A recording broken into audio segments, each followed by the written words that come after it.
Fadli dari daerah Wirus Sabri Lamatut. Jadi ada dua pertanyaan ingin saya tanyakan kepada Tuku Edwin. Yang pertama, apakah beda Syafi'i dan Syafi'iyah?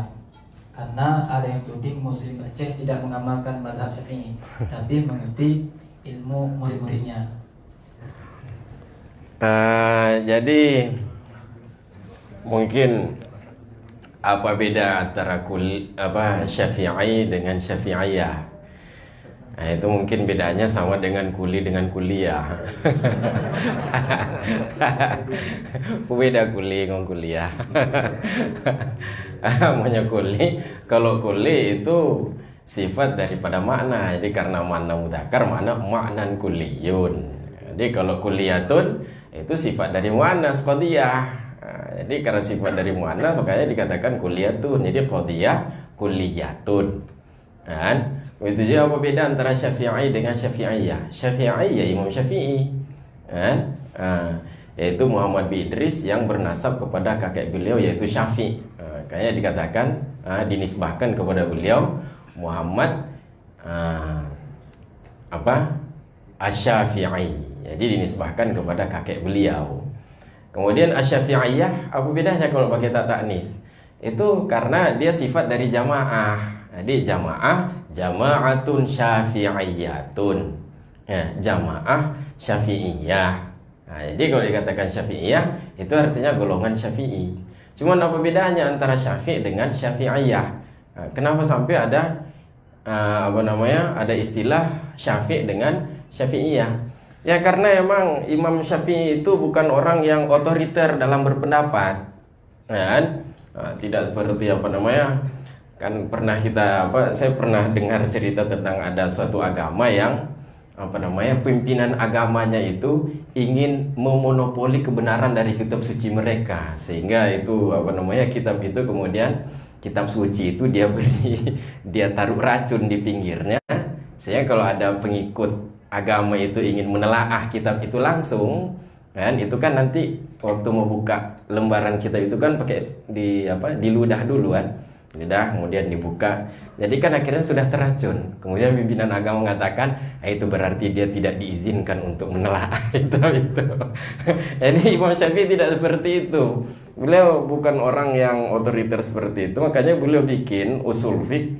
Beliau beliau bukukan usul fiqh, sehingga usul fiqh itu untuk memberikan orang perspektif hukum. Jadi itu kan berikan perspektif, sudut pandang tentang hukum. Karena tanpa usul fiqh, tanpa usul fiqh kita tidak tahu bagaimana cara memahami, cara mengkonversi hukum daripada Al-Quran dan hadis. Nah, nanti ada nasikh mansukh, kemudian ada ada hadis yang kemudian itu ta'arud antara satu dengan yang lainnya.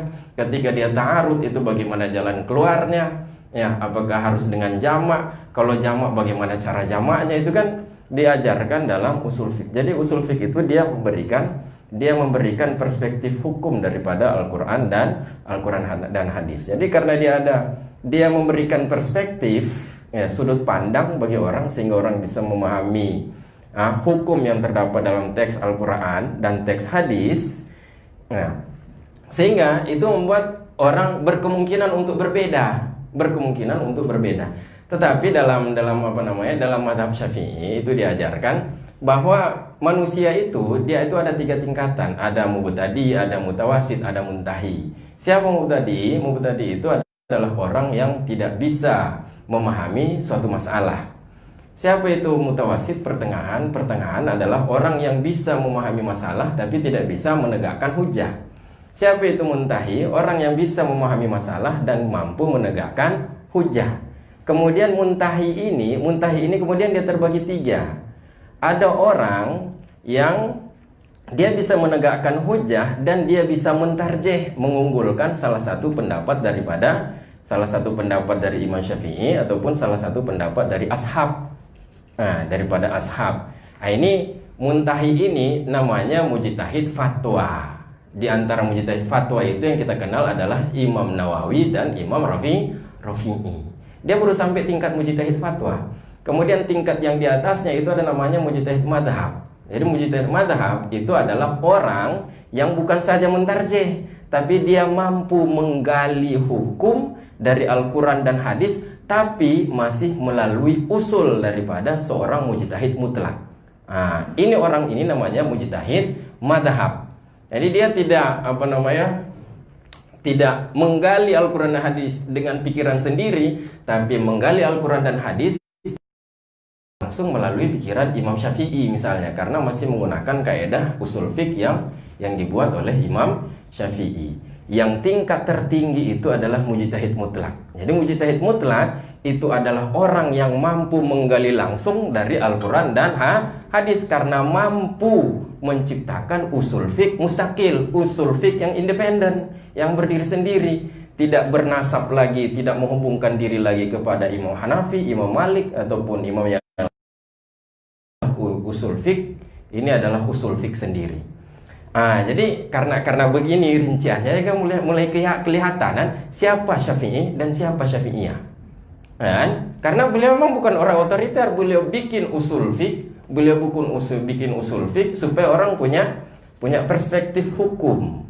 Tapi orang harus mengerti tingkatan-tingkatannya. Kalau seperti mujtahid madhab itu seperti Al-Muzanni, yang kalau dalam kitab Mahali ini dikatakan dengan ashabul wujuh, sehingga pendapatnya itu ada kala dikatakan asah, ada kala dikatakan sahih. Itu orang-orang sudah sampai pada tingkatan mujtahid madhab. Jadi tidak semua orang. Jadi begitu, itu perbedaan antara. Jadi kalau Imam Syafi'i itu sudah sampai pada mujtahid madhab, sedangkan Syafi'iyah itu mereka menggali hukum berdasarkan kaidah usul yang dibuat oleh Imam Syafi'i, di mana pendapat-pendapat mereka ini karena menggunakan kaidah usul Imam Syafi'i, tentu tidak akan ta'arud, tidak akan kontradiksi dengan pendapat dari Imam Syafi'i. Jadi kalau mengikut kepada Syafi'iyah sama dengan mengikut Imam Syafi'i, karena Syafi'iyah itu usul fiqhnya Imam Syafi'i, mana bisa kontradiksi. Jadi kita bermazhab Syafi'iyah berarti bukan bagaimana bermazhab Syafi'iyah tidak bermazhab Syafi'iyah berarti bermazhab Imam Syafi'i, karena Syafi'iyah ini menggunakan kaidah usul fiqhnya Imam Syafi'i. Bahkan ada seorang tokoh mujtahid yang sangat populer kalau di kalangan Syafi'iyah, yaitu beliau namanya Ibnu Munzir. Jadi Ibnu Munzir luar biasa alim beliau. Beliau hafal ijma, beliau hafal khilafiyah, beliau hafal hadis, kalau Al-Quran apalagi ya. Beliau kuasai semua, beliau kuasai kaidah. Bahkan kalau seandainya beliau berijtihad, beliau mampu sebenarnya menjadi mujtahid mustaqil, mujtahid mutlak. Beliau mampu bikin kaidah usul fiqh sendiri, sehingga beliau mampu bikin mazhab sendiri. Tapi orang tanya, sealim engkau mampu membuat mazhab sendiri, kenapa tidak buat mazhab sendiri? Kenapa masih intisab kepada Imam Syafi'i? Apa beliau katakan?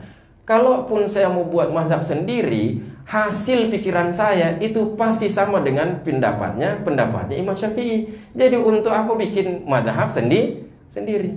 Kalaupun ada orang yang inilah orang-orang ikhlas zaman dulu. Kalau sekarang kan enggak, paling dia pansos lagi kan, jadi panggung sosial. Bikin mazhab sendiri. Oh, kok sama dengan pendapatnya Imam Syafi'i? Kami kebetulan sama. Ini cari panggung namanya.